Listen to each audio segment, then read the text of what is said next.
Bonjour et bienvenue sur la chaîne Citoyen Lucide. Nous sommes aujourd'hui mardi le 5 décembre 2023 et nous débutons la revue de l'actualité maintenant. Alors pour commencer, on va se rendre dans l'univers du 1%. Du 1%, ça veut dire l'élite des ultra riches qui ont tellement d'argent qu'ils ne savent plus quoi faire avec. Donc le mois avant la COP28 qui actuellement est à Dubaï, le pays le plus anti-environnemental ever, ben là, le mois d'avant, il y avait le salon de Dubaï où ce que vous aviez tous les plus grands fabricants d'avions qui étaient là pour vendre leur salade, puis en tout cas, faire un petit peu rêver les ultra-riches qui ont tellement d'argent qu'ils ne savent plus quoi faire avec. Alors là, ici, vous avez pour une valeur de 400 millions de dollars, le nouveau jet privé de Boeing. OK? Pas un petit Gulfstream là, insignifiant, non. Donc, vous avez Boeing qui, depuis qu'ils ont pu le 747, leur plus gros jet à cette heure, c'est le 777, donc le 777. Puis là, vous en avez plusieurs versions. Puis là, la plus nouvelle qui va arriver, parce que le 10 n'est pas arrivé encore, mais bref. Donc, vous allez avoir le 777 version 9 que vous allez pouvoir acheter, qui à la base est un avion fait pour à peu près transporter 400 passagers entassés comme des sardines. Mais là, si vous êtes ultra milliardaire, puis que vous voulez un petit jet privé, puis qu'un Gulfstream pour vous, c'est... Écoutez, ça, c'est un Cessna. Tu sais, je veux dire, c'est un petit... Non, vous allez pouvoir vous acheter un 777, puis faire un jet privé avec ça. Ça va coûter 400 millions de dollars, puis là, après ça, ils vont vous arranger ça à votre goût, hein, évidemment. Tout ça pour vous permettre de voyager du point A au point B en tout confort avec des chambres à coucher puis des affaires de même, alors que vous allez peut-être voler, genre, en tout cas, whatever. Fait que vous avez ici, admettons, j'ai mis à l'écran en bas, là, vous avez toute la lignée des avions que vous êtes capable d'avoir chez Boeing. Puis là, on oublie le 747-8 qui, à cette heure, a comme été enlevé, là. Fait que le deuxième, à partir du haut, ça l'est, ça. Le 777-9. Puis en bas, complètement, vous avez le genre de petits avions que vous êtes pognés à prendre quand vous allez dans le sud ou des affaires de même. Genre des 737. Puis au pire aller, vous avez peut-être volé sur du Dreamliner, genre. Mais regardez la grosseur du 777 versus un 737. Ça devient votre petit jet privé à vous. Puis, tu sais, nous, c'est quasiment rendu criminel de s'acheter des VUS. Mais là, le mois avant la COP28, au salon de Dubaï, il parlait que vous êtes capable de vous acheter des avions de même. Puis ça, c'est pas criminel, là. Puis le mois d'après, on s'en va nous parler du sommet du climat parce que c'est important que vous fassiez des efforts importants pour que le 1% du 1% puisse continuer de s'acheter un 777 qu'ils peuvent transformer en jet d'affaires puis qui polluent autant qu'ils veulent, eux. Puis après ça, ils viennent nous faire la morale, genre... Fait que bref, donc ça, c'est le monde des ultra-riches. Tu sais, eux, c'est pas genre le salon de l'habitation, le salon du VTT, le salon de l'automobile, le salon du bateau même, où ce que vous pouvez acheter une petite patente de 23 pieds. Mais non, eux, 23 pieds, c'est la longueur de la pièce de leur chambre à coucher dans leur jet privé, là. T'sais. Ensuite, on va revenir à Nordvolt. Pendant que vous, en tout cas, vous êtes enterré sous les taxes, les impôts, l'inflation, le coût de la vie, ben vous avez ici des compagnies comme Nordvolt, encore, qui ont reçu déjà plus que 7 milliards d'aides du gouvernement, qu'on va en plus payer leur chemin pour construire leur usine. Puis là, en plus, il semblerait qu'ils vont avoir une entente spéciale avec les municipalités où ce que l'usine va s'implanter pour avoir une espèce de plan de taxes préférentiel. Parce que, tu sais, il ne faut pas oublier une affaire. Normalement, ils devraient payer des taxes municipales sur le terrain de 240 millions de dollars. Plus l'usine, qui devrait normalement avoir un chiffre d'affaires dans les millions de dollars. ça devrait donner des millions de dollars en taxes municipales. Mais là, c'est comme trop. Fait que les municipalités puis le gouvernement vont comme s'entendre pour leur donner un plan spécial de taxes. Parce que nous, on n'a pas le droit d'avoir comme ça des affaires spéciales. Puis là, tu sais, l'usine va piger son eau directement dans la rivière. Ils vont avoir en plus le tarif préférentiel d'industriel d'Hydro-Québec. Puis pour construire l'usine, ben on va emmener des travailleurs de l'étranger. Puis pour faire runner l'usine, il va manquer de travailleurs. Fait qu'on va emmener des travailleurs étrangers. Puis là, en plus, il va falloir construire des logements dans ces villes-là. Puis là, le gouvernement va financer ça aussi.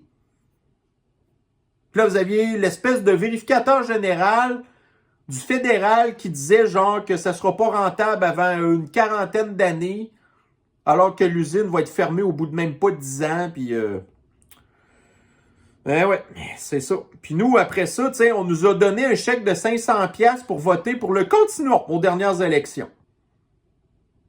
On a été vraiment gâtés, hein? Ensuite, voyez-vous encore ici, là, le système de l'antisanté dans le devoir. Québec lance un projet pilote pour employer en santé 1500 demandeurs d'asile.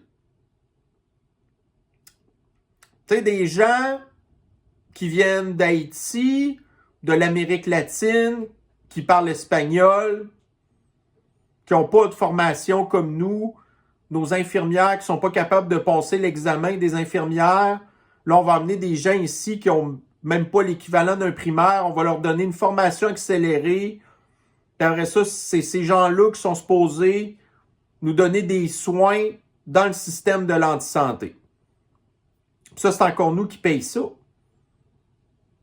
On va leur payer pour venir ici, l'hébergement, la formation. Ils vont être compensés. Ils ont en plus 230$ par semaine pour apprendre à baragouiner le français. Fait que, organisez-vous pas pour tomber malade, là. Là, on s'en va dans le wokisme des universités américaines. Dans le Citizen Free Press, on apprend que la présidente de l'université Harvard a été, en tout cas, conviée à un comité de je sais pas trop qui. Il a demandé de faire un témoignage. Puis là, elle a dit qu'il n'y a pas de place à l'université de Harvard pour l'antisémitisme.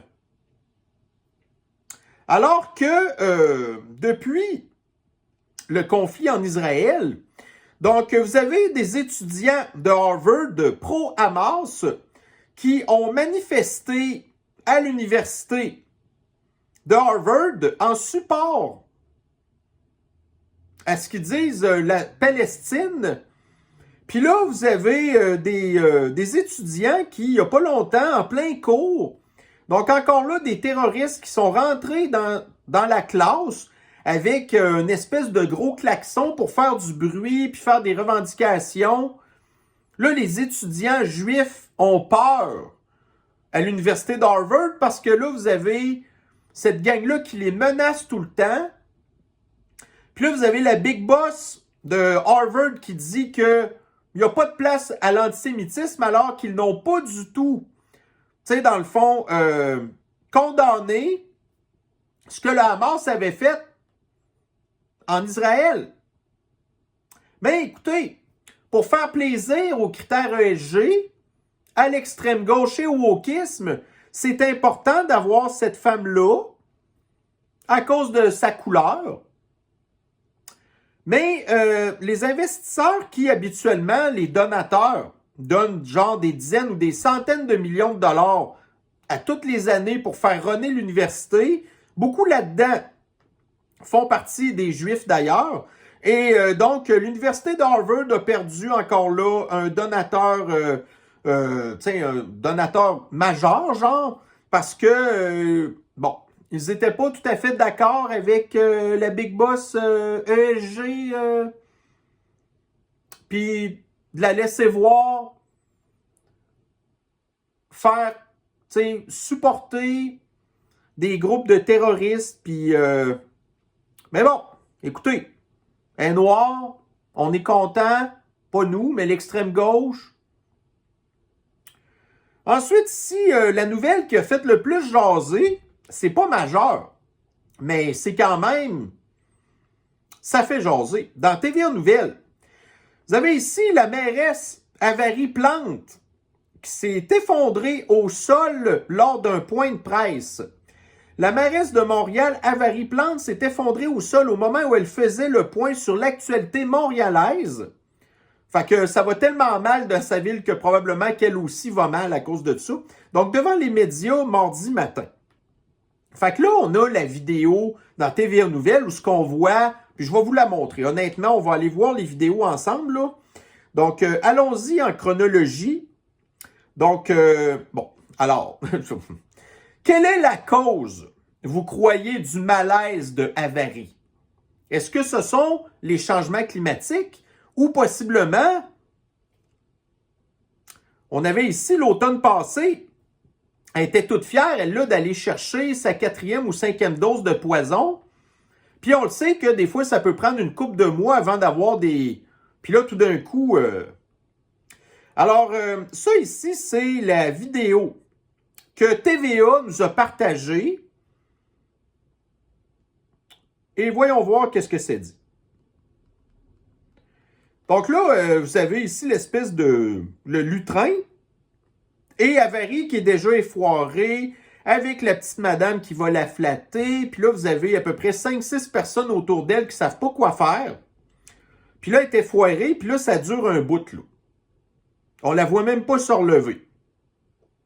Fait que ça, c'est la vidéo que TVA Nouvelles nous a partagée. Mais, pour être en mesure de vraiment avoir tout ce qui s'est passé, vous avez ici la véritable vidéo que j'ai réussi à obtenir via un journaliste indépendant complotiste.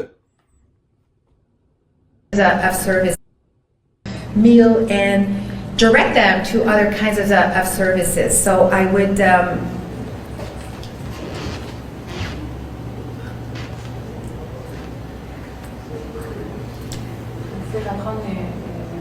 oh non, je me sens pas. Merci beaucoup.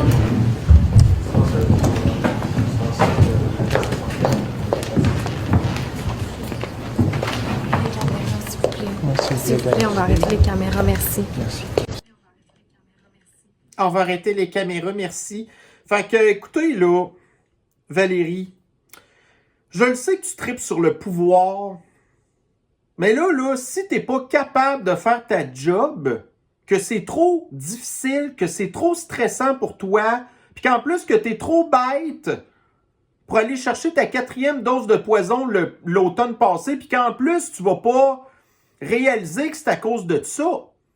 Mais mélanger toutes ces affaires-là, puis là, Valérie qui croule sous la pression, Valérie, va-t'en. Valérie, t'as un conjoint, t'es rendu millionnaire, t'as des enfants à t'occuper, t'es encore relativement jeune. Arrête, OK? Arrête de détruire la ville, arrête de te mettre la pression sur le dos. Non seulement tu détruis la ville, mais en plus tu te détruis toi-même. Donc, pense à tout le monde, puis sac ton camp. Arrête de te faire du mal, puis arrête de faire du mal aux Montréalais. C'est trop pour toi. Fait que c'est ça. Ensuite, ici, on va revenir dans les cochonneries de chars à batterie. Dans Radio-Canada, donc des propriétaires de Bolt. Alors, la Bolt, c'est un petit char électrique que GM a vendu pendant une couple d'années. Puis là, il y a de ça une couple d'années, les modèles de Bolt avaient des problèmes majeurs de batterie, que vous ne pouviez pas charger votre batterie jusqu'à 100% parce que vous pouviez faire exploser votre char.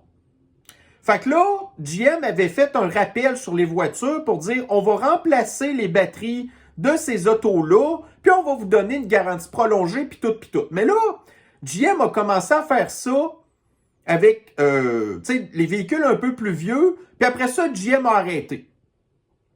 Fait que là, vous avez ici une madame qui fait son témoignage pour dire qu'elle adore sa Bolt. Mais Là, elle est fâchée parce que GM ne veut plus remplacer sa batterie. Ils vont installer une espèce de système électronique qui va surveiller la batterie pour voir si elle n'a pas un problème pendant 10 000 km. Fait que pendant 10 000 km, elle ne pourra pas charger sa batterie plus que 80%. Fait que là, à cause de ça, elle perd à peu près 150 km d'autonomie. Puis ça, c'est dans les meilleures conditions, c'est pas en hiver. Puis si au bout de 10 000 km, il n'y a pas de problème, ils vont dire, OK, on va comme te permettre de recharger ta batterie à 100%, mais il n'y aura pas de garantie. Fait que la madame, pour acheter sa Bolt, elle a obtenu un crédit de Justine, puis un crédit de Néandertalien Legault qui totalise 12 000 $. Alors, nous avons payé 12 000 $ à cette madame-là pour qu'elle aille s'acheter sa cochonnerie de char à batterie. Que si la dame veut revendre ça demain matin, ça ne vaut plus rien. Puis là, elle va toujours être inquiétée, puis il va falloir qu'elle roule 10 000 km avant d'être capable peut-être de pouvoir recharger son char comme il faut. Puis ça nous prouve jusqu'à quel point aussi que les constructeurs peuvent contrôler les performances de votre char. Là, on l'a vu il n'y a pas longtemps dans une autre revue de l'actualité que je vous avais faite. En Europe, à cette heure, les chars vont avoir des systèmes qui vont détecter quand vous dépassez la limite de vitesse. Mais là, à cette heure, vous avez les constructeurs qui sont capables de limiter la performance de votre batterie. Puis quand elle n'est pas bonne, ben vous n'avez pas non plus de service. Puis nous, il a fallu qu'on paye pour l'erreur de la madame. Si la madame avait tout payé tout seul, c'est son problème, mais là, c'est devenu notre problème.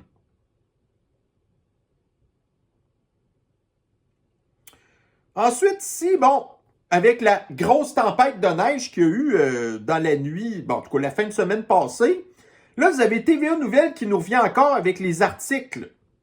Les articles farfelus qui disent genre, pelleter de la neige peut être dangereux pour votre cœur. Fait que vous faites trop d'efforts, ça peut être pas bon pour votre cœur. Mais vous n'avez jamais TVA Nouvelles qui prend la peine de vous avertir que si peut-être vous prenez un certain poison, vous pourriez avoir certains problèmes de cœur aussi. Donc, ici, dans le Journal de Montréal, nous avions un article 2 à 3 fois plus de réactions au poison contre la sniffles. Mais sans dire que directement, poison et cœur, vous pouviez avoir des problèmes avec ça. C'était au contraire, vous aviez des photos d'avariplantes qui se font prendre, tu sais, avec leur poison, puis Néandertalien Legault aussi, Justine. Ouais, fait que faire de l'exercice, c'est pas bon pour votre cœur. Mais allez prendre un poison pour une patente que vous n'avez aucune chance de mourir, ça peut pas vous donner des problèmes. Avariplante vient pas probablement d'avoir un malaise à cause de ça. En tout cas, j'espère qu'elle va aller chercher son rappel au mois de janvier, février prochain.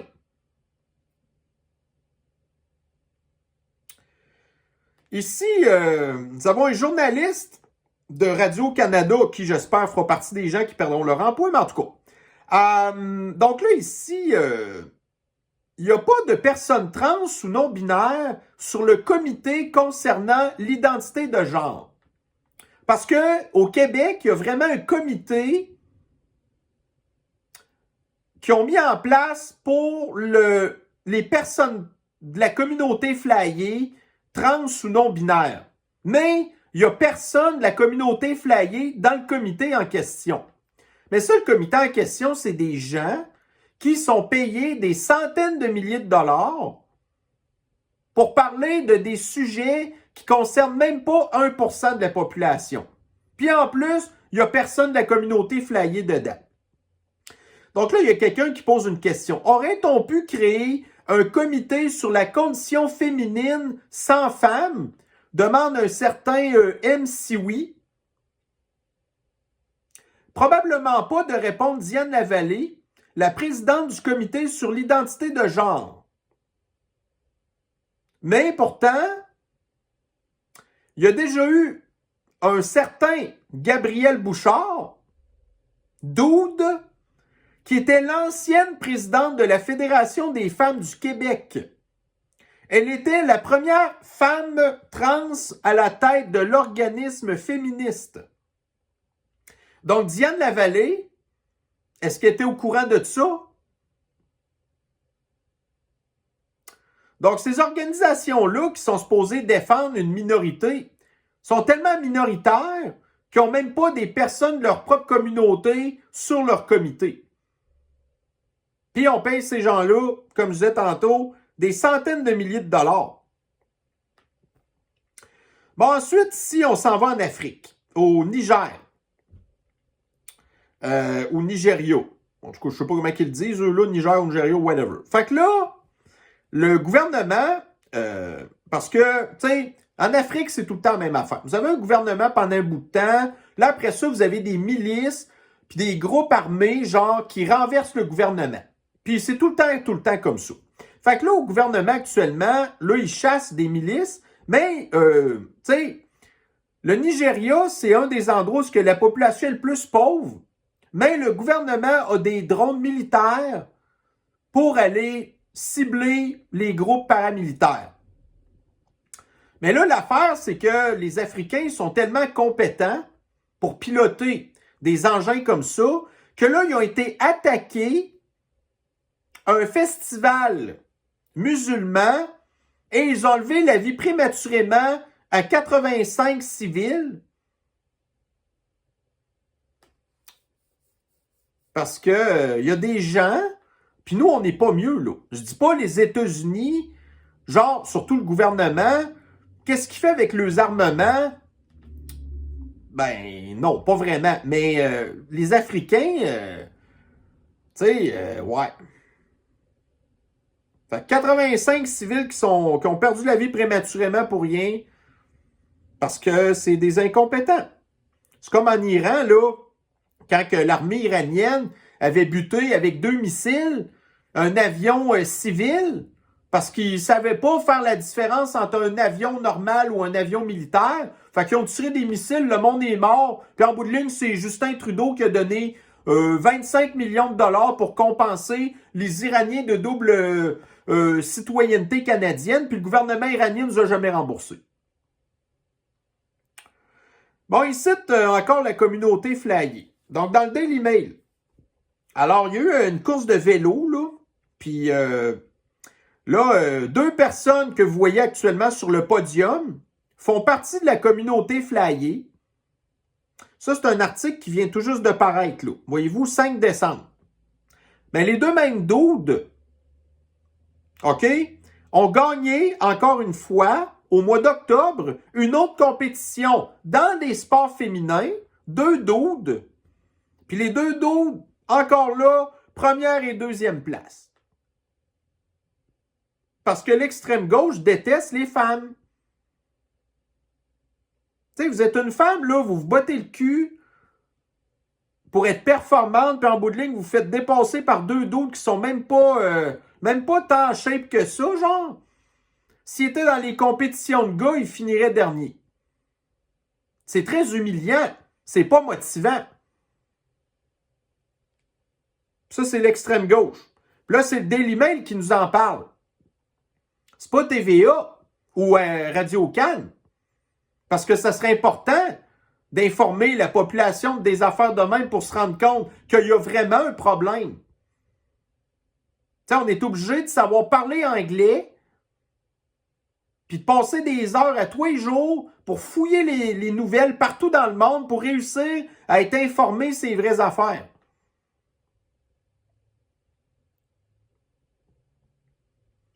Il cite encore la maladie mentale. Vous avez un certain Chris McCray. Fait que là, il est à Montréal, donc il faut le dire en français. Donc, Chris McCray, hein, on va le dire avec Et là, il dit croiser un nombre impressionnant de bixistes ce matin, mais qui ont dû marcher à cause des pistes mal entretenues au centre-ville. Pas très utile, un REV, je sais pas c'est quoi. Fait qu'en plein milieu, vous avez la piste cyclable que personne prend, parce qu'on est capable de compter le nombre de vélos qui sont passés dessus. Alors qu'à droite, vous avez le même genre de déneigement que la ville a fait, mais parce qu'il y a pas mal plus de circulation de voitures, ça fait fondre la neige. À cause de la friction des pneus sur la neige puis la route, ça fait fondre la neige. Mais pas sur les pistes cyclables. Parce qu'il n'y a pas assez de cyclistes qui passent. Fait que là, on voit qu'il n'y a même pas 1 centimètre de neige sur la piste cyclable. Ce gars-là n'est pas content. Il voudrait que ça soit sur l'asphalte noir. Fait que ça veut dire qu'il faudrait mettre des abrasifs, que c'est pas bon pour l'environnement. Tout ça pour être capable de genre 3-4 cyclistes qui ont passé. Fait que ça veut dire qu'il faut passer 3, 4, 5 fois. Alors que la ville a peut-être passé juste une fois à droite. Puis est-ce que c'est qui paye pour ça encore? Ben, les gens qui prennent pas le vélo à Montréal. Puis là, cette personne-là devrait se réjouir du réchauffement climatique parce qu'il n'y en aurait plus de neige. Il n'y en aurait plus de problème de neige sur tes pistes cyclables que personne prend. Pourquoi tu es contre le réchauffement climatique puis les VUS qui réchauffent ton climat puis qui pourraient d'avoir des belles pistes toutes belles tout le temps? Il y aurait peut-être plus de cyclistes aussi s'il n'y avait pas d'hiver. Mais le gars, le Chris McEachran en question, est un scientifique du climat, un spécialiste en sciences du climat. Il a un doctorat en sciences atmosphériques. Puis il reste à Montréal en plus. Le gars, il est pas bien, là. Ça, c'est un des experts que ça passe dans le journal. Fait que moi, de lui dire, écoute, le gars est un doctorat en sciences atmosphériques, puis il n'est même pas capable de comprendre des principes de base qu'on nous enseignait en sciences physiques, la friction, la chaleur, que s'il y avait plus de vélos qui passeraient, là, ben, il n'y aurait pas de neige. Comme où ce que les voitures passent. Mais le gars, il comprend pas ça. Mais il comprend comment le climat fonctionne. Tu sais, il veut pas de réchauffement climatique, donc il veut que l'hiver dure plus longtemps, qu'il y ait plus de neige, mais il faut qu'on déneige plus ces pistes cyclables avec des chenillettes qui fonctionnent au diesel. Ben pourquoi tu prends pas ta pelle à bras puis que tu la déneiges pas, toi? Parce que t'es un hostie de lâche. T'es aussi lâche que la gang de Chris qui ont pris un hélicoptère pour aller déblayer le toit de l'aréna de Munich. Prends une pelle. Vas-y la déneiger ton affaire. De toute manière, t'as rien à faire. Pourquoi est-ce que tu prends une photo en plein jour, là? Tu travailles pas? Ben, si tu travailles pas, prends une pelle. Fais de quoi pour ta communauté? Parce que si un jour on vient qu'on a un système communiste comme t'aimerais ça qu'on aille, là, ben il faudrait que t'ailles pelleter. Fait que commence déjà, là. Tu sais, les réseaux sociaux, ça nous fait chier de voir que des personnes... Mais en même temps, c'est utile, parce qu'on le voit jusqu'à quel point qu'il y a des gens qui sont pas bien dans leur tête. Puis ça, c'est quand je me suis levé à matin pour faire ma revue de l'actualité. Première affaire que je fais, c'est que je vais sur Google, puis, tu sais, à cause de mon algorithme, là, moi, j'ai des nouvelles tout le temps, partout dans le monde. Fait que qu'est-ce que j'avais un matin dans mon fil d'actualité? Neutre en carbone, les pays promettent beaucoup, mais peu sortent du pétrole. TVA Nouvelles. Ah, encore le climat. Le Monde. COP28. Comment les acteurs pétroliers tentent de noyer un accord sur la sortie des énergies fossiles. Ensuite, Journal de Québec. Malgré la pause. Donc ça, c'est même pas sûr que le projet va fonctionner, là. Le tramway inclus dans le budget de Québec. Ici, France Info, COP28 au Canada, ces milliers de puits de pétrole abandonnés devenus des bombes à retardement écologique. Ici, France Info, vrai ou faux? Les animaux de compagnie contribuent-ils au réchauffement climatique? Ici, Le Soleil, interdiction des foyers d'ambiance à Québec. Décision arbitraire ou choix stratégique? La Presse, le seuil de 1,5 degré Celsius de réchauffement de la planète pourrait être franchi dans 7 ans. Ça représentait plus que 50% des articles qu'on me suggérait. Puis après ça, les médias s'étonnent qu'il y ait une espèce de fatigue climatique parce qu'on est tanné d'en entendre parler. Tu sais? Alors, c'était notre petite revue de l'actualité de ce mardi. J'aime mieux vous prévenir tout de suite. Demain, il n'y en aura pas parce que j'ai autre chose à faire. De toute manière, on va laisser les nouvelles s'accumuler. Fait qu'il devrait avoir des bien bonnes chances de revoir une autre revue de l'actualité jeudi ou possiblement vendredi. Mais bon, d'ici là, je vous souhaite une bonne fin de journée. Prenez soin de vous et on se revoit très bientôt. Bye bye.